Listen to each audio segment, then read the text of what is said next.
મુખ્યમંત્રીએ જે વર્તન કર્યું એ વર્તન ખરેખર દુઃખદાયક હતું. મુખ્યમંત્રીએ માફી માંગવી જોઈએ. નરેન્દ્રભાઈ જે કહેતા હતા તો નરેન્દ્રભાઈએ આ મુદ્દામાં ધ્યાન આપવી જોઈએ અને મુખ્યમંત્રીને ઠપકો આપવો જોઈએ. કોઈ પણ બહેન દીકરી, માતા દીકરીઓ, બહેનો તક્ષશિલા કાંડમાં ન્યાય નથી મળ્યો, એ લોકો હાઈકોર્ટમાં ગયા છે.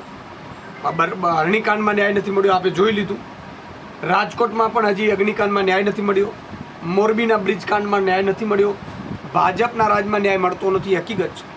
ઉપરથી મુખ્યમંત્રી એવું કીધું કે એજન્ડા સાથે આવ્યા છો, ધમકાવ્યા. પોલીસે અમને 4 કલાક ને 5 કલાક સુધી આ બહેનોને બેસાડી રાખે.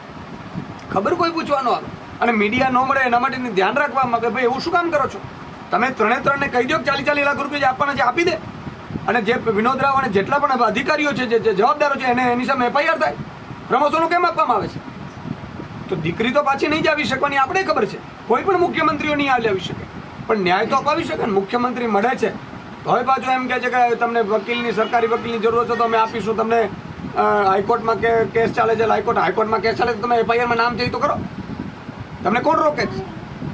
તમે તમારો દીકરો તમારી દીકરી હોત તો આજે ગુજરાતના ગરીબ છે એ મરી જાય એટલે કોઈ વેલ્યુ નહીં. એટલે આ ખૂબ જ દુઃખદ છે. આપણા ગુજરાતના તમામ માતા બહેનો દીકરીઓ માટે પણ શરમજનક વાત છે. આજે આ રોશની બેન છે, કાલે તમારી મારી પણ દીકરી હોઈ શકે છે. એટલે બધા ગુજરાતની માતા બહેન દીકરીઓને પણ મારી વિનંતી છે. ભાજપના મહિલા મોરચાના બહેનોને પણ વિનંતી છે, કાલે તમારી સાથે પણ આવું જ બનશે. જો તમે આપણી દીકરી માટે ન્યાયમાં તમે ઊભ્યા નહીં હોય તો તમે જોયું હશે ત્યાં અમરેલીમાં પણ બેન દીકરીને તમે વરઘોડા કાઢ્યા હતા. એટલે આ ભાજપ સરકારમાં માત્ર ઉદ્યોગપતિઓનો ચાલે છે, માત્ર કેટલાક ભાજપના ઉચ્ચ નેતાઓનો ચાલે છે, બાકી પ્રજાનું કોઈ જ નથી.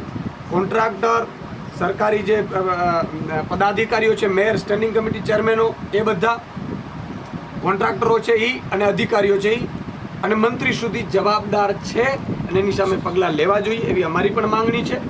અને અમે જે પરિવાર છે એમની સાથે છીએ.